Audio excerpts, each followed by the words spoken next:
Namaskar and good afternoon to everyone connected on this virtual platform on prospects of soya processing industry. On behalf of the Soybean Processors Association of India, popularly known as Sopa, and also on my personal behalf, I welcome all the online stars from the galaxy of the agriculture universe and of course the learned speakers. सोपा के इस seminar webinar का विशेष महत्व है। एक तो corona lockdown से अस्त व्यस्त हो चुके कारोबार को हम ट्रैक पर लाने के लिए संघर्ष कर रहे हैं और कोरोना बाद की चुनौतियों का भी हमें सामना करना है।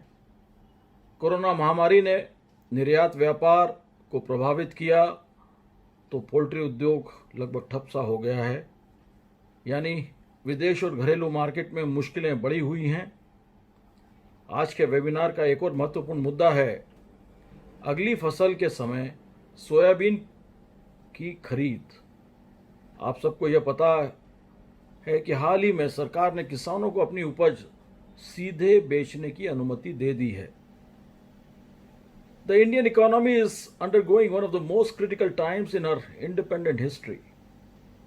The current medical emergency caused by the COVID-19 pandemic forced an unprecedented social and economic lockdown on the entire country.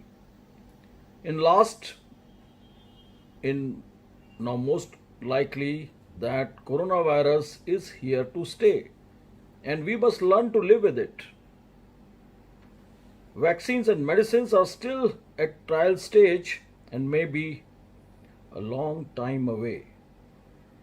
The central government has now taken the courageous decision to enact a central law binding on the states and one stroke of pen reformed the archaic mandi system to the great relief of everyone, the farmers and the industry including.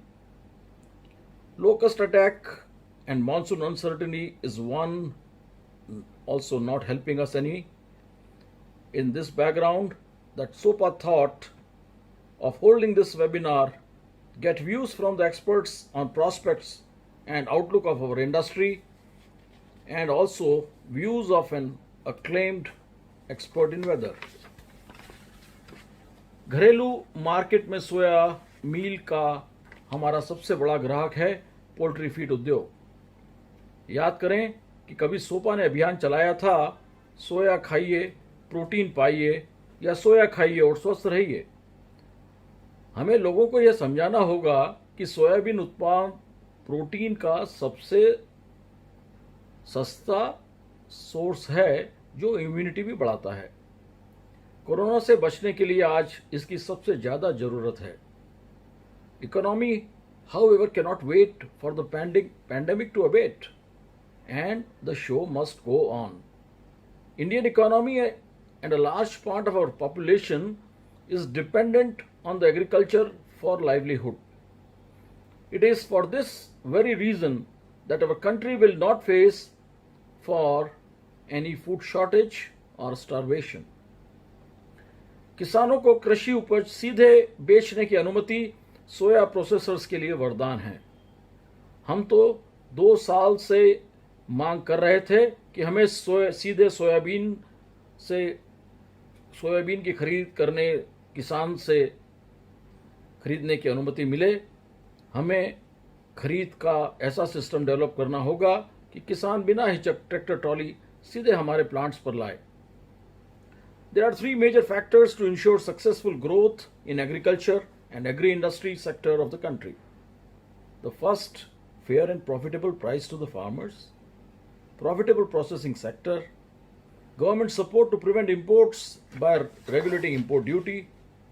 There are several instances where support of the government, both in terms of MSP, that is the minimum support price, and import restrictions, has turned an entire sector to finally become self-sufficient. Dairy, poultry, pulses, cotton and sugar are such examples which have reached export levels from a situation of shortage in just a few years. One such sector which is languishing is oilseeds sector of the country. मित्रों, आप सब जानते हैं 1986 1986 में मेरे आदरणीय daddy Padmashri doctor Nemnath Jain soybean processor association of India SOPA के chairman थे। 1985 में देश में सूखा पड़ा था, सोयाबीन का उत्पादन बहुत कम हुआ था। आदरणीय डैडी जी ने कृषि वैज्ञानिकों की मदद से सोया उत्पादन बढ़ाने का अभियान चलाया। सोया उगाइए, खुशहाली पाइए। सोपा ने तब सिर्फ 70 दिनों में 30 लाख से ज़्यादा किसानों को सोयाबीन की साइंटिफिक खेती करने के लिए प्रेरित किया। सोया उत्पादन 2 गुना 16 लाख टन हो गया था। मेरे लिए गर्व की बात है, आज मैं सोपा चेयरमैन हूं और आप सब आज किसानों से सीधे सोयाबीन खरीदने का अभियान लॉन्च कर रहे हैं। मेरा सुझाव है, इस अभियान का हम नामकरण करें, सीधे सोया बेचो, वाजिब मूल्य पाओ। मित्रों, सोया प्रोसेसर्स को सीधे किसानों को सीधे उपज तभी हमें बेचेंगे जब वे तोल, मोल और बोल को लेकर संतुष्ट होंगे। तोल से मेरा आशय है फसल की तुलाई, मोल से मतलब है उपज की क्वालिटी के अनुरूप वाजिब मूल्य, और बोल से मेरा आशय है हमारी उनसे बातचीत और हमारा व्यवहार। हमारे कर्मचारी बात करें तो उन्हें अपनापन महसूस होना चाहिए। माननीय कृषि मंत्री श्री नरेंद्र सिंह तोमर जी ने कहा कि कृषि उत्पादों की सीधी बिक्री से खरीदारों में प्रतिस्पर्धा बढ़ेगी।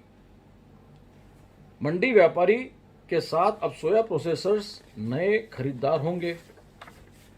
सीधे खरीद बिक्री का पर कोई मंडी शुल्क नहीं लगेगा, यानी मंडी शुल्क भी खत्म हो रहा है। कृषि मंत्री ने कहा कि खरीदार को किसानों को तत्काल भुगतान हमें करना होगा। इस व्यवस्था के साथ किसान पहली बार हमसे सीधे व्यापार करेंगे। किसान भ्रमित हो सकते हैं, उनका भ्रम दूर करने और उनका विश्वास जीतने का एक ही मंत्र है, फेयर डीलिंग। हमें हमारे परिसर में सोया किसानों के स्वागत का भी बंदोबस्त करना चाहिए। स्वागत से मेरा तात्पर्य है हमारे प्लांट पर किसानों के लिए केटरिंग, वॉशरूम सुविधा तथा उनके चाय पानी मिले, ट्रॉली पार्किंग सुविधा के साथ किसानों को बैठने और प्रतीक्षा करने का बंदोबस्त हो। मुझे याद है कि कभी किसानों का अपने आड़तियों से नजदीकी रिश्ते होते थे। ये आड़ती उनकी उपज खरीदने के साथ दुख सुख में उनकी मदद करते थे। जो सोया प्रोसेसर सोया किसानों के पारिवारिक अनाज आड़ती बन जाएंगे, किसान उनके ब्रांड एम्बेसडर बन जाएंगे। वे माउथ पब्लिसिटी भी करेंगे, यानी खुद भी आएंगे और दूसरे किसानों को भी लाएंगे। The farmer is free to sell his produce anywhere gives such a great relief both to the farmers and the buyers of farm produce, the end sellers or processors as the case may be. If the soybean farmers bring his loose stock to our doorstep where we process it for oil and oil meals, he and we can negotiate a fair price for the fair average quality. Soybean किसानों को उपज बेचने के लिए प्रेरित करने में सोपा कार्य योजना बना रही है। आपके सुझावों का भी स्वागत है। सोपा किसानों तक यह बात समझाना चाहती है, उनकी उपज के बल्क यूजर्स और उनके बीच मध्यस्थ न होंगे तो दोनों का भला होगा। उपज की लोडिंग, अनलोडिंग और ट्रॉली पैकेजिंग के बारदाने का खर्च बचेगा। हम सीधे ट्रॉली खरीदेंगे, खरीद में स्वस्थ प्रतिस्पर्धा होगी। इन सबका लाभ किसानों को मिलेगा तो हमें शुद्ध सोयाबीन प्रोसेसिंग के लिए मिलेगा। I also wish to state that MSP based procurement by government has certain limitations. MSP must be replaced by the Bhavantar scheme based on the yield and farm acreage, which will be more equitable. The oilseed sector as a whole and soybean in specific needs to be supported by the government in the following ways. Increase acreage under soybean cultivation through basic reforms as already stated. Raise import duties on all oils and oilseeds like palm oil and soybean. Encourage through education consumption of soya oil and soya protein as the lowest cost and healthiest protein rich in isoflavones and phytosterols and completely safe for diabetics. I suggest that GST should be removed for all agriculture products since this is a food item meant even for the poorest of the poor for their daily needs. Incentivize export of soya meal and other derivatives. To establish mini call centers so the farmers can reach the processors easily. किसान इस centre से पता कर सकेंगे कि किस सोया processors की location क्या है. सोया किसानों को सोया प्रोसेसर्स के फ़ोन नंबर मिल जाएंगे तो वो आसानी से उस जगह पहुंच सकेंगे. ऐसी सारी जानकारी का पोस्टर हम पंचायत कार्यालय में लगवा सकते हैं. अखबारों में विज्ञापन भी दिए जा सकते हैं. On weather conditions, I would like to say that we can only pray to the rain gods to be merciful for the coming season and the years to come. अंत में मैं प्रधानमंत्री श्री नरेंद्र मोदी जी का और केंद्रीय कृषि मंत्री माननीय श्री नरेंद्र सिंह तोमर जी का हृदय से आभारी हूं. किसानों को अपनी उपज सीधे बेचने की अनुमति भारतीय कृषि के लिए क्रांति साबित होगी. Honorable Prime Minister Modi ji called to make India Atmanirbhar or self-reliant. A $5 trillion economy by 2024 will bring a new reforms in soya industry. I am sure that the event we can implement all reforms and encourage farmers and processors. It is only a matter of time before India achieves both the dreams of our Honorable Prime Minister. अंत में बस इन्हीं कामनाओं के साथ कि आप स्वस्थ रहें, सुरक्षित रहें, मैं अपनी बात समाप्त करता हूं. धन्यवाद. जय Hind. So Davish ji, that's a good news for you. You buy soybean at 3,200 rupees, and if that happens, I'm sure we can export also. What do you say? Yeah, I think what he says, I mean, if you again go towards a record output in the ensuing season, and you also have a large carry forward as he has suggested 12 to 15 lakh tons, all put together with the current consumption pattern of Indian poultry and aquaculture and food industry, probably we may not be able to consume the kind of production prospect as see unless we again encounter any inclement weather conditions which affects our production prospects. Otherwise, everything looks quite promising on the production front.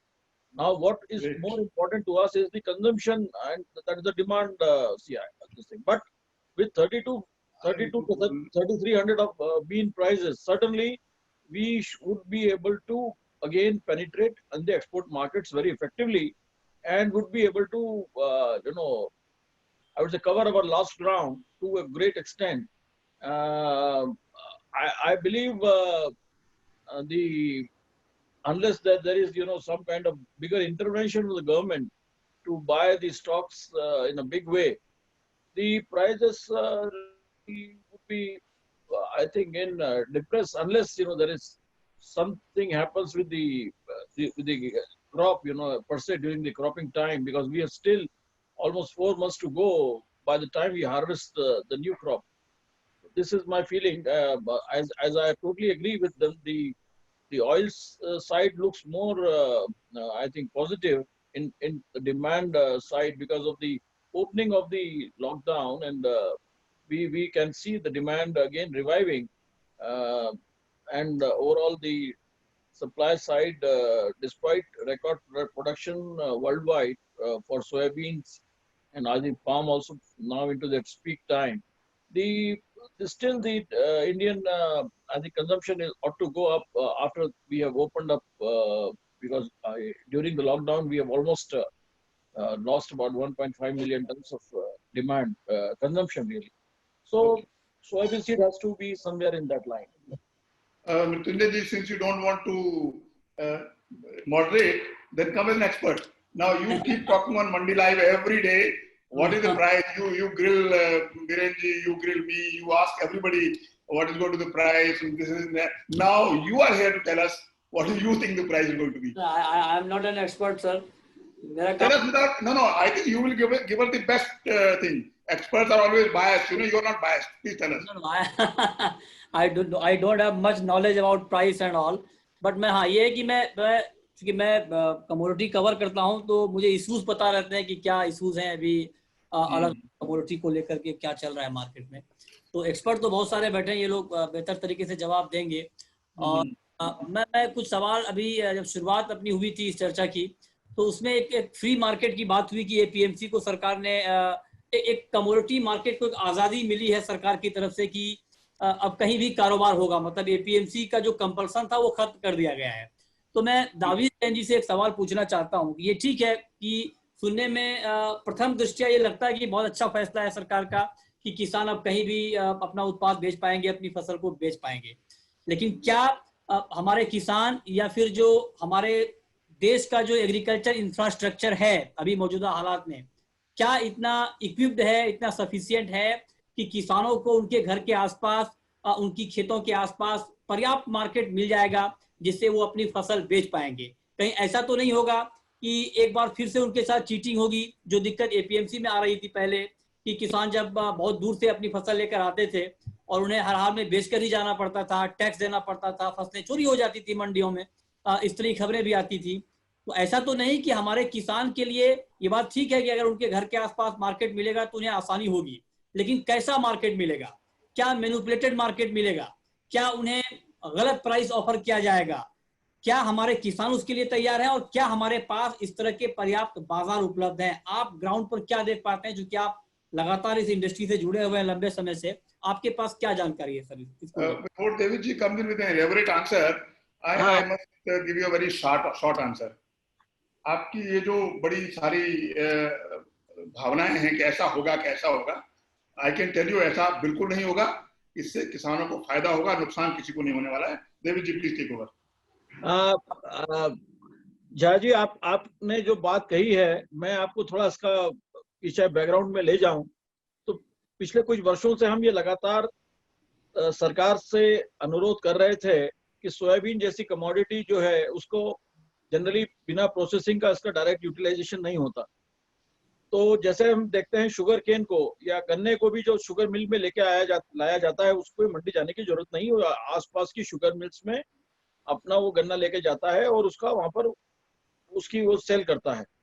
हम ये कह रहे हैं, हमने कभी ये नहीं कहा कि आप मंडीज को, एपीएमसी का सिस्टम को टोटल डिमोलिश कर दो या बंद कर दें। हम कहते हैं कि किसान के पास एक ही ऑप्शन उनको दिया जाए कि वो चाहे तो सीधे प्लांट्स पर डायरेक्टली जा सकता है या किसी भी वेयर हाउस पे, साइलो पर या किसी ट्रेडर के पास भी जाकर वो अपना उसका प्रोड्यूस बेच सकता है, अगर उसे ये लगता है कि उससे ज्यादा दाम या उससे अच्छा उसको डील मिलती है। और मैं तो ये समझता हूँ कि इसमें एक बड़ी हेल्दी कंपटीशन क्रिएट होने वाली है। हर प्लांट अपनी तरफ किसान को आकर्षित करने के लिए उससे अच्छे से बेहतर मूल्य और बेहतर सुविधाएं देने की कोशिश करेगा। जहाँ तक सवाल है उसको पेमेंट का, तो जैसे ऑलरेडी गवर्नमेंट ने डिसाइड कर ही लिया है कि they have to buy almost on cash basis. ठीक बात है, उसकी बात नहीं है। तो किसान की चॉइस है कि वो कहाँ पे जहाँ उसे बेटर डील मिले, बेहतर सुविधा मिले, बेहतर रिटाइजेशन मिले। पाठक जी एक मिनट में थोड़ा सा कोई काउंटर सवाल आए हैं जो दाविश जैन साहब ने कहा बहुत अच्छा है कि किसानों को अच्छा भाव मिले, इस पर किसी को कोई आपत्ति नहीं होगी। लेकिन जो आपने मैं चीजों को, पता नहीं आप इसे पॉजिटिवली लेंगे या नेगेटिव लेंगे, मैं चीजों को पहले नेगेटिव तरीके से देखना चाहता हूँ, क्योंकि जब आप नेगेटिव तरीके से देखते हैं तब चीजें ज्यादा क्लियर होकर सामने आती हैं। आपने गन्ने का किया, गन्ने में केन रिजर्वेशन एरिया तय किया जाता है कि 15 किलोमीटर 10 किलोमीटर के रेडियस में यही मिलें खरीद पाएंगी। और कई बार ऐसी खबरें हमने भी चलाई हैं और आती भी हैं मार्केट में कि कई बार वहां पर एक मोनोपोली होती है चीनी मिलों की, और गन्ना किसान परेशान होते हैं कि वो वहां नहीं बेचेंगे तो कहाँ बेचेंगे, कोल्हू वाले को नहीं बेच पाते हैं। तो मैं इसका नेगेटिव साइड ये देख रहा हूँ, और हो सकता है कि इसमें नेगेटिव ना हो, अगर आप क्लियर कर देंगे तो ये आसानी होगी समझने में। कई बार ये होता है, आपने कहा कि प्लांट पे जाके बेच पाएंगे, कई बार ये भी तो हो सकता है कि प्लांट अपनी मोनोपोली करे, औने पौने दाम पर ऑफर करे किसानों को, किसानों के पास कोई चॉइस ना हो, एक कार्टेलाइजेशन बनाया जाए अलग अलग प्लांटों की तरफ से, और किसान के पास उतना ऑप्शन नहीं होता है सर कि एक्सप्लोर करे वो बार बार 20 मार्केट को। एपीएमसी में एक सरकार का, मैं एपीएमसी का समर्थक नहीं हूं, लेकिन मेरे जहन में जो सवाल आ रहा है मैं आपसे ये पूछना चाहता हूं कि एपीएमसी में कम से कम एक रूल एंड रेगुलेशन होता था गवर्नमेंट की तरफ से और अलग अलग क्राइटेरिया बनाए जाते थे। क्या ये सारी चीजें प्लांट में इंप्लीमेंट होंगी? क्या आप इस बात का भरोसा देंगे किसानों को कि कार्टेलाइजेशन नहीं होगा, ये मोनोपोली नहीं होगी और किसानों को बहुत ज्यादा डिस्टर्ब नहीं किया जाएगा, परेशान नहीं किया जाएगा? क्या इस बात का खतरा है या बिल्कुल सब नहीं है? मैं गलत समझ रहा हूँ? इसका खतरा मुझे तो बिल्कुल नजर नहीं आता, बल्कि किसान के लिए ये फायदे की बात है कि उसके पास अब ज्यादा आउटलेट्स हैं, वो मंडी भी जा सकता है और अपने क्षेत्र में जो भी सोयाबीन प्रोसेसिंग यूनिट्स हैं या जो भी एक्सपोर्टर्स हैं या जो भी साइलोज या ट्रेडर्स हैं, उनको जो भी उनके पास अच्छी डील देगा, वो वहां पर एक हेल्दी कंपटीशन क्रिएट होगी। हम सब लोग अपने तरफ किसान को आकर्षित करने के लिए अपने मूल्य व अपने व्यवहार से उसको कोशिश करेंगे कि वो उनके पास आए, तो उसको एक ज्यादा ऑप्शंस अवेलेबल होंगे। हमने ये सरकार ने एक बहुत अच्छा निर्णय लिया कि उसमें ये केवल प्रोसेसिंग यूनिट्स तक के लिए उसको सीमित नहीं किया। उसका दायरा, वो दायरा मार्केट एरिया को जो डिफाइन किया गया वो कोई भी हो सकता है, वो एक इंडिविजुअल भी हो सकता है जो कि जिसके पास एक पैन नंबर है। तो ये किसान के लिए तो बहुत बड़ी संभावनाएं बन गई हैं और मैं समझता हूँ कि यही एक चेंजिंग, ये बहुत बड़ा रिफॉर्म है, इतना बड़ा रिफॉर्म है एग्रीकल्चर में जो मुझे समझ में नहीं आया कि क्यों नहीं इसको करने में सरकार को क्यों संकोच था। कि मंडी के अंदर भी हमने देखते हैं कि जो भी उसको मंडी का प्रोड्यूस लेता है उसको उसके अंदर वैल्यू एडिशन होती है, इंसिडेंटल कॉस्ट एडिशन होती है, जो कि किसी के लिए फायदे की बात नहीं है। अगर हमारे प्रोसेसिंग यूनिट पे आएगा तो अच्छा। दूसरी बात हम देखते हैं कि हमारा प्लांट कहीं 200 किलोमीटर दूसरे से भी सोयाबीन खरीद रहा है, तो 200 किलोमीटर दूर वाला प्लांट वो हमारे एरिया से भी। ये बहुत अच्छी बात है कि आपने बहुत सारी दुविधाएं दूर की हैं। मेरा ये नेगेटिव सवाल पूछने का मकसद यही था कि अगर किसानों के जहन में या जो हमारे पार्टिसिपेंट्स अभी हमें सुन रहे हैं उनके जहन में अगर इसको लेकर कुछ, क्योंकि देखिए जब भी सरकार का कोई फैसला आता है तो पॉजिटिव बातें शुरुआत में बहुत हो जाती हैं कि बहुत अच्छा कदम है, क्रांतिकारी कदम है, ऐतिहासिक कदम है, इस तरह की शब्दावली हम लगातार सुनते हैं। लेकिन नेगेटिव सवाल का जब जवाब आ जाता है तो जो कंफ्यूजन है तो वो दूर हो जाता है। अब मैं आपसे एक सवाल दाविश जैन साहब और पूछना चाहता हूँ, फिर बाकी जो पैनलिस्ट है उनके पास जाएंगे कि इसका मैकेनिज्म क्या होना चाहिए आउट ऑफ एपीएमसी? बाजार का क्या मैकेनिज्म होना चाहिए? क्या आपको लगता है कि जो केन में मैकेनिज्म है, जो गन्ना खरीद को लेकर के मैकेनिज्म है, क्या वो मैकेनिज्म तैयार होना चाहिए या वहां पर भी कोई बंदिश नहीं होनी चाहिए, पूरा फ्री हो, जिस प्लांट को जब चाहे जैसे चाहे वो खरीदें, जिस किसान को जैसे चाहे जब चाहे वो बेचें? क्या मैकेनिज्म आप आउटसाइड ऑफ एपीएमसी मार्केट कर देंगे? बिल्कुल साहब, आपने ठीक कहा, किसान हर तरीके से आजाद है, खरीदने वाला भी बेचने वाला भी। कल मैंने अपना एक भाव, आज मान लीजिए मैंने 3700 रुपए का एक भाव वहां पर अपना निर्धारित किया आज की खरीद के लिए, पर हमारा दूसरा साथी प्लांट जो है उसको 3740 रुपए का उसने घोषित किया अपना प्राइस। किसान हो सकता है कि मेरे यहाँ लाने के बाद उसको जब मालूम पड़े कि भाई 3740 वाला भी प्लांट आज यहाँ पर बाजार में आया है तो मैं क्यों ना मेरा माल उसको बेचूं, तो हो सकता है वो ट्रॉली मेरे यहाँ से निकाल के वहां पर चले जाए। तो उसको तो कई जगह आकर्षित करने के लिए एक कॉम्पिटिटिव एनवायरनमेंट मिलेगा और उसके अंदर उसको बेस्ट डील मिलेगी, वो डेफिनेटली उसको अवेल करेगा। तो ये तो किसान के लिए नए ऑप्शन, नए ओपनिंग एवेन्यूज बन गए हैं। तो ये तो 100% किसान को हक की और फायदे की बात है। और इसके लिए बहुत सारे खर्चे जो हम अननेसेसरी जो उस पर लगा रहे हैं, बारदाना पैकिंग, लोडिंग अनलोडिंग, पाला और दुनिया भर के इंसिडेंटल और ट्रांसपोर्ट खर्चे, वो सारे बचेंगे। उसका सबसे बड़ा बेनिफिशियरी किसान ही होगा। उसका फायदा किसान को डेफिनेटली मिलेगा, क्योंकि अगर मंडी टैक्स बचेगा, सब बचेगा तो किसान को। और मंडी का टैक्स है जो अननेसेसरी है, जो मंडी हम जा ही नहीं रहे हैं, उसको अवेल नहीं कर रहे हैं, तो सरकार ने बहुत अच्छा निर्णय लिया, उसको जरूरत नहीं है मंडी की, तो वो पैसा भी उसको किसान को जुड़ के मिलेगा मेरे हिसाब से। First of all, congratulate Sopa for doing so many things for real farmers. And then can Sopa think there is Dr. Davish Jain already explained that there should be the consumption at the indigenous level also at particular. So can Sopa think of any publicity mission like the रोज Sunday हो या Monday रोज खाओ, ये चलता था, soybean का consumption India level पर, India level पे चलने के लिए। दूसरा, how Sopa will collaborate with institute, as our institute has a prestige, so develop silos and soybean quality using AI and IoT cloud. So this indigenous technology will help great way. Manoj, we will about collaborating with your institute, we can discuss a proposal as to what you have developed, and if it is very useful for the industry, we'll certainly look at it. The other question about Sunday, Monday, Rose Cow Monday, Davish ji, please respond. नहीं, पाठक जी, इस पे सुझाव है कि आप Sunday Monday रोज खाओ अंडे, इसकी जगह अपना स्लोगन आप दे दें, हो कोई भी दिन रोज खाओ सोयाबीन। Actually वही है, पर हमारे हमारे Davish ji is a great one for coining slogans. So I want to hear from his slogan. कोई नहीं, स्लोगन दीजिए Davish ji, बढ़िया सा.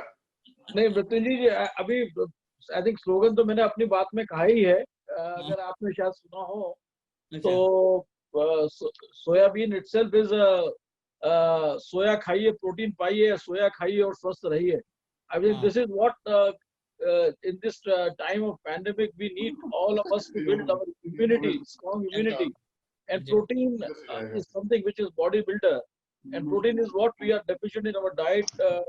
Even the country suffers from the malnutrition to a great extent. So how can we add soybean to our daily, palate or daily, diet in some or the other form? So the soya protein is one of the cheapest source of protein with very high, profile of amino acids, which is so important for our health. तो अगर हम लोग अपना रोज के खाने में किसी तरीके से सोयाबीन का समावेश करेंगे तो उसमें कुछ ज्यादा कुछ एक्स्ट्रा कॉस्ट नहीं होगी, पर ये इट में work out like a family health insurance.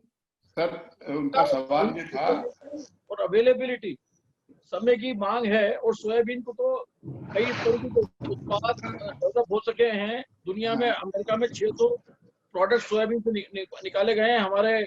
हमारे ऑनरी सेक्रेटरी श्री गिरीश पतानी जी भी कई तरह के सोयाबीन के प्रोडक्ट्स उत्पादन कर रहे हैं, value added.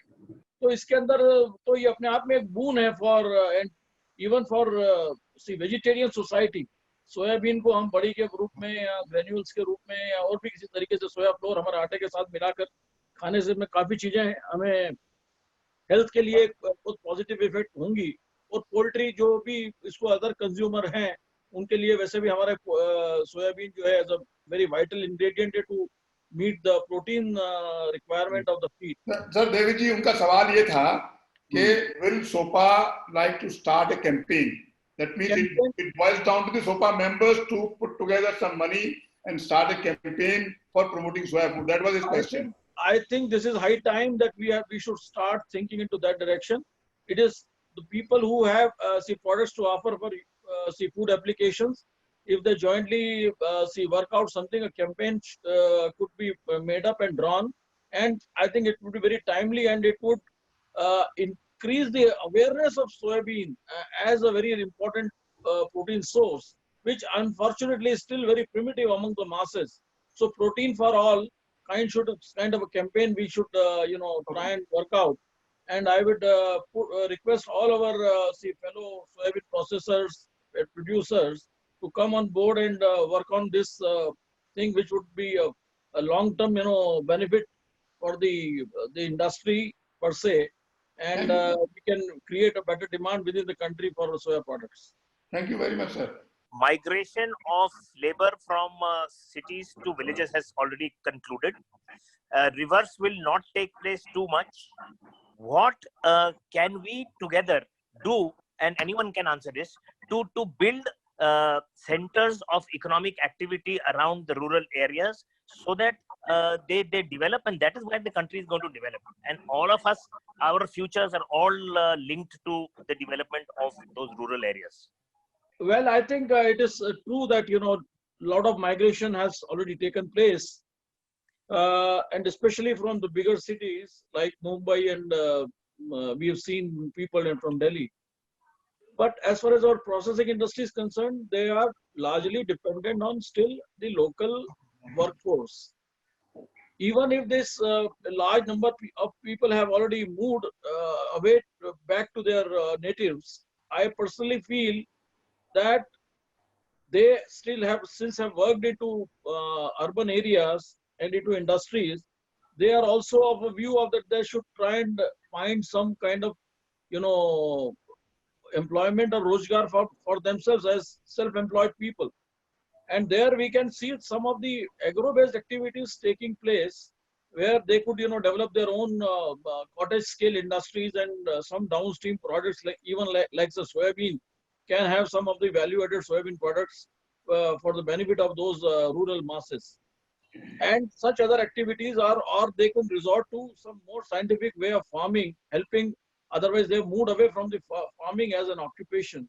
They could be, involved back into that, and that probably would also give way to improvement into farm practices and some better technology being used for better productivity to be achieved, which is some of the major concerns for us now. So I think we should not take it as something which has gone. Yes, and mostly our industries have also to resort to some of the better automation processes, where we could, be lesser dependent on manual handling of our material, and it is more technology based material handling systems are put in place to handle this stocks. This is my feeling. Palm oil पे हम बहुत ज्यादा dependency import पे, तो हमने इतना सब कुछ किया डाइवर्ट, लेकिन हमने कभी पाम प्लांटेशन की तरफ क्यों नहीं ध्यान दिया? एक तो ये बहुत बढ़िया इंडस्ट्री है, अपने पास 100 लाख टन करीब इसमें प्रोडक्शन कर सकते हैं, एक नई इंडस्ट्री, एक नया रोजगार। एक palm is a plantation crop जहां पर प्रोडक्शन उसका 7वें साल से मिलना शुरू होता है, और उसके लिए हमें उस तरीके से जलवायु और वैसी तरीके की उसकी खेती के लिए एनवायरनमेंट चाहिए। उसके लिए करीब करीब 2000 मिलीमीटर की कम से कम रेनफॉल होना चाहिए। एक तो ये रिक्वायरमेंट है। दूसरा, 6 साल तक जो जेस्टेशन पीरियड है उसके लिए केवल ये कारपोरेट स्तर पर की जा सकती है। अदरवाइज फार्मर्स के लिए बड़ा डिफिकल्ट है कि वो उतना समय तक बिना किसी रिटर्न के इसके ऊपर जाए। और इसके लिए जो शायद थोड़ा सा एरिया जो आइडेंटिफाई किया गया है वो आंध्र प्रदेश का कोस्टल रीजन है, और शायद अंडमान निकोबार या कहीं पर जो उस जगह पर उसी टाइप की जलवायु मिलती है। हो सकता है इसका एक बड़ा रूप में हम कुछ सरकार के उन्होंने कदम उठाए हैं, पर एक समय इसमें अपने आप एक मिनिमम टाइम तो लगेगा। पर उसके साथ ही हम जब ये देखते हैं हमारे दूसरे जो ऑयल सीड हैं, जैसे सोयाबीन, जिससे हमें सिर्फ ना तेल मिलता है बल्कि प्रोटीन मिलता है। दूसरी तरीके हम मस्टर्ड देखें, वो भी हमारे यहाँ आज करीब 70-75 लाख टन की क्रॉप है। इन सोयाबीन हमारे करीब 1 करोड़ टन की क्रॉप है। ग्राउंड भी हमारे करीब 70 लाख टन की क्रॉप है। इन तीनों क्रॉप के लगभग हमारे टोटल ऑयल सीड बास्केट की 80% कंट्रीब्यूशन होता है। और एक जो दूसरी बाय प्रोडक्ट है वो कॉटन सीड है, क्योंकि वो कॉटन की क्रॉप में से निकलता है, और वो भी करीब करीब 100 लाख टन से ऊपर है। और इन सब क्रॉप के अंदर से हमें बड़ा मात्रा में तेल मिलता है। पर अगर हमारी रिक्वायरमेंट हम पूरे जो देख रहे हैं करीब 2 करोड़ 30 लाख टन की, तो हमारा अभी भी ये रिक्वायरमेंट बहुत बड़े पैमाने से हमारे सेल्फ सफिशिएंसी से दूर है। पर हम जब बात करते हैं सेल्फ खाद्य पदार्थों की जो हमारे रोजमर्रा के अंदर हमारी रिक्वायर्ड है, चाहे वो खाद्य तेल हो, चाहे हमारी शक्कर हो, चाहे पल्सेस हो, चाहे हमारा फूड ग्रेन्स हो, इनमें जो फूड सिक्योरिटी जिसको हम कहते हैं नेशनल फूड सिक्योरिटी या न्यूट्रिशन सिक्योरिटी, ये बहुत इंपॉर्टेंट है किसी भी देश के लिए। यहाँ पर प्राइस से भी ज्यादा महत्व है, क्या हम हमारे रोज के खाद्य पदार्थों के लिए, खाद्य के नीड्स के लिए क्या हम विदेशों पर निर्भर हो? 130 करोड़ देश जनता का देश इस तरीके की बड़ी रिस्क कभी नहीं ले सकता। हमने देखा पल्सेस के अंदर हमारे किसान को एक बहुत अच्छा मूल्य मिला। एक साल दालों की कीमत बढ़ के 120 से 200 रुपए किलो तक चली गई। उसका नतीजा क्या हुआ? 1 साल 1.5 साल हमारे कंज्यूमर को तकलीफ हुई, पर अगले ही साल लगभग 70 लाख टन एक्स्ट्रा पल्सेस हमने पैदा कर ली, क्योंकि पूरे दुनिया में सबसे बड़ा पल्सेस का कंज्यूमर भारत है, जो 14 मिलियन टन प्रोडक्शन कर रहा था, वो सीधे 21 मिलियन टन पे पहुंच गया, और हम लगभग 1 साल में ही लगभग सेल्फ सफिशिएंसी हमने हासिल कर ली। Palm is a plantation crop जहां पर प्रोडक्शन उसका 7वें साल से मिलना शुरू होता है, और उसके लिए हमें उस तरीके से जलवायु और वैसी तरीके की उसकी खेती के लिए एनवायरनमेंट चाहिए। उसके लिए करीब करीब 2000 मिलीमीटर की कम से कम रेनफॉल होना चाहिए। एक तो ये रिक्वायरमेंट है। दूसरा, 6 साल तक जो जेस्टेशन पीरियड है उसके लिए केवल ये कारपोरेट स्तर पर की जा सकती है।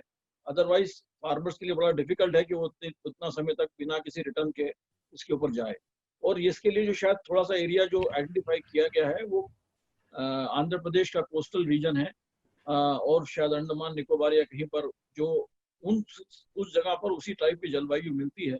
हो सकता है इसका एक बड़ा रूप में हम कुछ सरकार के उन्होंने कदम उठाए हैं, पर एक समय इसमें अपने आप एक मिनिमम टाइम तो लगेगा। पर उसके साथ ही हम जब ये देखते हैं हमारे दूसरे जो ऑयल सीड हैं, जैसे सोयाबीन, जिससे हमें सिर्फ ना तेल मिलता है बल्कि प्रोटीन मिलता है।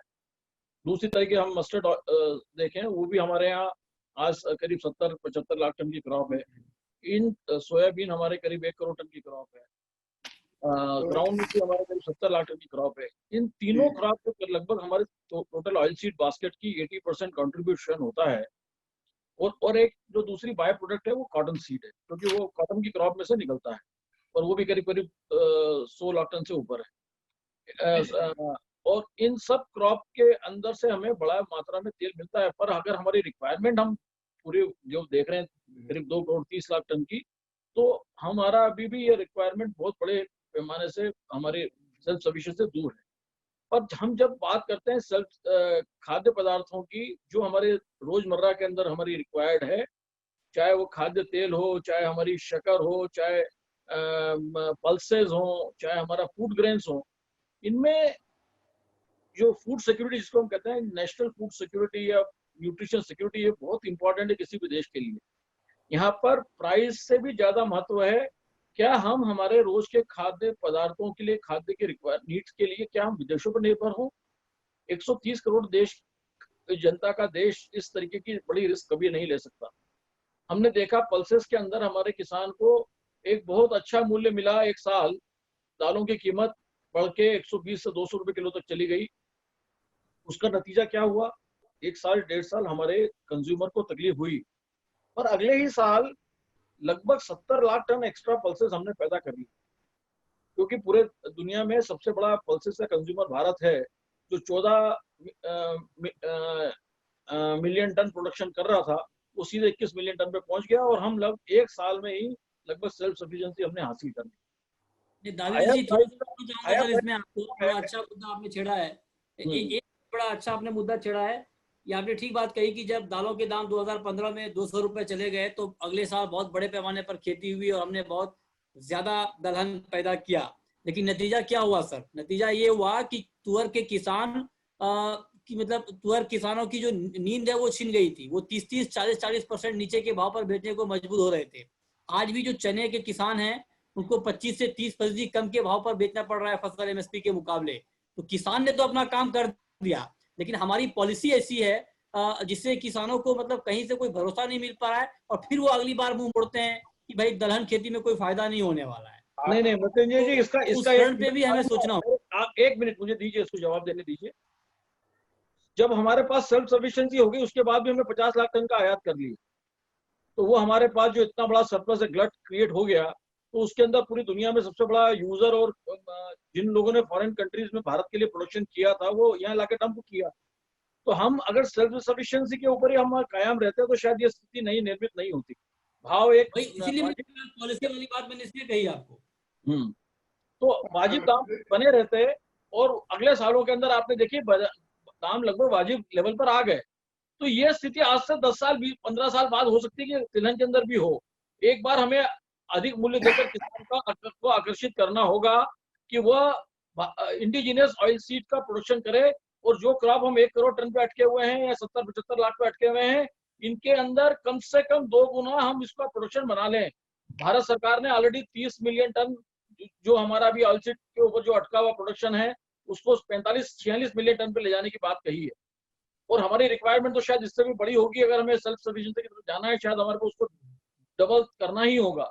क्या कारण है कि इस देश के अंदर 300 मिलियन टन यानी 30 करोड़ टन खाद्यान्न और अनाज हम पैदा करते हैं, कि क्या कारण है कि हम 6-7 करोड़ टन तिलहन पैदा नहीं कर सकते? जिस देश के अंदर हम सभी बड़ी क्रॉप के अंदर सेल्फ सफिशिएंट हैं, चाहे हमारा कपास हो, चाहे हमारा गन्ना हो, चाहे हमारा पल्सेस हो, चाहे हमारे फूड ग्रेन्स हो, हमारी रिक्वायरमेंट हम फुलफिल पूरी कर रहे हैं 130 करोड़ के देश के लिए। तो क्या कारण है कि हम सिर्फ एक ऑयल सीड के अंदर पिछड़ रहे हैं?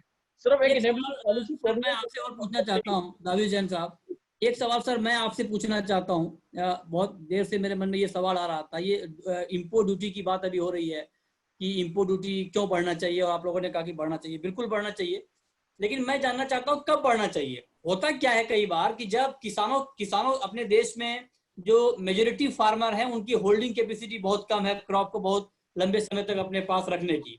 होता यह है कि कई बार उस वक्त में ये फैसला आता है ड्यूटी बढ़ाने का जब किसानों के हाथ से माल निकल चुका होता है, और तब ड्यूटी बढ़ने का जो फायदा अभी आप लोगों ने गिनाया कि फार्मर को मिलता है, वो फायदा फार्मर को नहीं मिल पाता है। तो क्या, मैं ये जानना चाह रहा हूँ कि क्या ड्यूटी बढ़ाना ही काफी है, या बिल्कुल उस वक्त पे ड्यूटी बढ़नी चाहिए जब किसानों की फसल आ रही हो? पहला सवाल। दूसरा ये कि कंज्यूमर के नाम पर जब कई बार हम खेलते हैं, होता ये है कि अभी भी जो होलसेल का प्राइस है आपका सीड का, चाहे वो मस्टर्ड हो, चाहे वो सोयाबीन हो, या ऑयल का ही होलसेल का प्राइस हम देख लें, और जो रिटेल में कंज्यूमर खरीदते हैं, इन दोनों के बीच इतना बड़ा गैप है। कोई मैकेनिज्म नहीं है कि अगर 70 रुपए किलो थोक में सोया तेल के भाव चल रहे हैं तो रिटेल में क्या भाव मिलेगा, रिटेल में 150 क्यों मिल रहा है, 160 रुपए क्यों मिल रहा है? इसका कहीं से कोई जवाब नहीं है। तो इस दो सवाल का जवाब मैं आपसे जानना चाहता हूँ कि ड्यूटी क्या बिल्कुल उसी वक्त में बढ़नी चाहिए जब किसानों के हाथ में माल हो, जब किसानों की नई फसल आ रही हो, और ये जो रिटेल और होलसेल के बीच जो एक बड़ा गैप है, इसको कैसे दूर किया जा सकता है? बिल्कुल, दोनों बड़े इंपॉर्टेंट क्वेश्चन आपने किए। पहली बात कि ड्यूटी बढ़ाकर किसान को क्यों किसान ड्यूटी हम क्यों बढ़ा के ली जाए, या किस स्टेज पे ली जाए? मैं समझता हूं कि हायर ड्यूटी तो समय की मांग है। अगर हम तिलहन में सेल्फ सफिशिएंसी की तरफ जाना चाहते हैं तो हमें इसके लिए तैयार रहना होगा। हायर प्राइस का तेल भी हमें कंज्यूम करने के लिए भी अपना एक, और उसका मैं समझता हूँ कि बहुत बड़ा किसान कंज्यूमर पर बोझ नहीं पड़ता, क्योंकि एक फैमिली मुश्किल से 4 से 5 या 6 किलो से ज्यादा एक महीने में कंज्यूम नहीं करती है तेल। उसका अगर 20 रुपए किलो बढ़ भी गया तो उसका टोटल लागत 100 रुपए महीने की आएगी। और ये सोचिए कि आज से 10 साल बाद शायद हम लोग अपने देश में जितनी हमारी रिक्वायरमेंट होगी, हम उसको उतना पैदा यहीं कर रहे होंगे। दूसरी तरफ से बात करिए आपने कि कंज्यूमर के लिए होलसेल और रिटेल के प्राइस में डिफरेंस, मैं भी इस बात से बहुत चिंतित हूँ, क्योंकि मैंने भी ये देखा है कि इसके अंदर एक बहुत बड़ा गैप है। होलसेल के लेवल तक तो ये प्रॉब्लम नहीं है, होलसेल से रिटेल पे जाने के बाद कई बार इसके अंदर एक बड़ा गैप नजर आता है। तो इसको कम करने के लिए यही तरीका है, जैसे ई कॉमर्स में के अंदर आपने देखा कि जो कंज्यूमर गुड्स हैं या एफएमसीजी के प्रोडक्ट्स हैं, उसके अंदर उनको काफी कम दाम पर कंज्यूमर को मिलता है माल। मैन्युफैक्चरर को तो अपना दाम उतना ही मिलता है जितना उसका होलसेल या होलसेल के अंदर से जितना उसका एक मार्जिन कम होता है। मैं समझता हूँ कि अगर मेरे यहाँ कोई चीज अगर जिसकी लागत 80 रुपए किलो की है, तो कंज्यूमर को वो जाते जाते कंज्यूमर के घर पे 100 रुपए से ज्यादा नहीं होना चाहिए, इसके अंदर ही उसको प्राप्त होना चाहिए। 80 रुपए की चीज को कोई 150 रुपए होने का कोई चीज समझ में नहीं है, समझ के बियॉन्ड है। तो इसके अंदर बेटर कंज्यूमर अवेयरनेस और इसके कुछ इस तरीके सिस्टम जो मैं समझता हूँ मीडिया भी अपना एक रोल उसमें अदा कर सकता है कि ये बीच के अंदर अगर ऐसी कोई भी अगर गलत मार्कअप किए जा रहे हैं तो उसको हमें उसकी रोकथाम करना चाहिए, क्योंकि होलसेल पे और प्रोडक्शन लेवल पर ज्यादा प्राइस नहीं है, ये मैं आपको विश्वास दिलाता हूँ। अगर हम देखें तिलहन के भाव आज से 30 साल पहले या 25 साल पहले देखें तो उसके अंदर कितना इजाफा हुआ, मुश्किल से 2 गुना।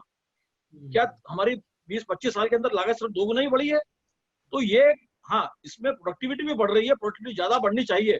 हमने इसके ऊपर प्रयास हमारे जारी हैं, और किसान ने अभी national mission on edible oil जो बनाने के लिए जो गवर्नमेंट ने एक बड़ा बीड़ा उठाया है, इसकी मांग हम पिछले 20 साल से सतत करते आ रहे हैं। मैंने 20 साल पहले इसका मॉडल बना के सरकार को दिया था और उसको हाईएस्ट लेवल के ऊपर हमने पहुंचाया। चलो कोई बात नहीं, देर आए दुरुस्त आए, इसमें इसके ऊपर कदम उठाए गए हैं, और आप देखिएगा अगर इसके ऊपर कंसर्टेड एफर्ट्स किए गए तो ये हम अपनी तरफ इंडिजिनस प्रोडक्शन को बढ़ाने के लिए बड़े हमको उसके परिणाम नजर आएंगे। I think I have said enough, but only I want to just thank every of our very learned speakers. We had wonderful session, and I am just was connected for last more than 2.5 hours now, close to 3 hours, and I think it is a learning and educative for I think everyone. And we had right from the weather and the locust this thing, and some silver linings are also coming up, that we have a better monsoon predicted, although there are also warnings about higher downpour probably in the western Madhya Pradesh. All those things probably, but if there are timely information, the farmer can get themselves ready to face any such eventuality and save their crops. हमने पिछले साल भी देखा उसी तरीके से वीरेन वकील जी ने भी शायद आने वाले समय के लिए हमें बताया कि अच्छा प्रॉस्पेक्ट नजर आ रहे हैं।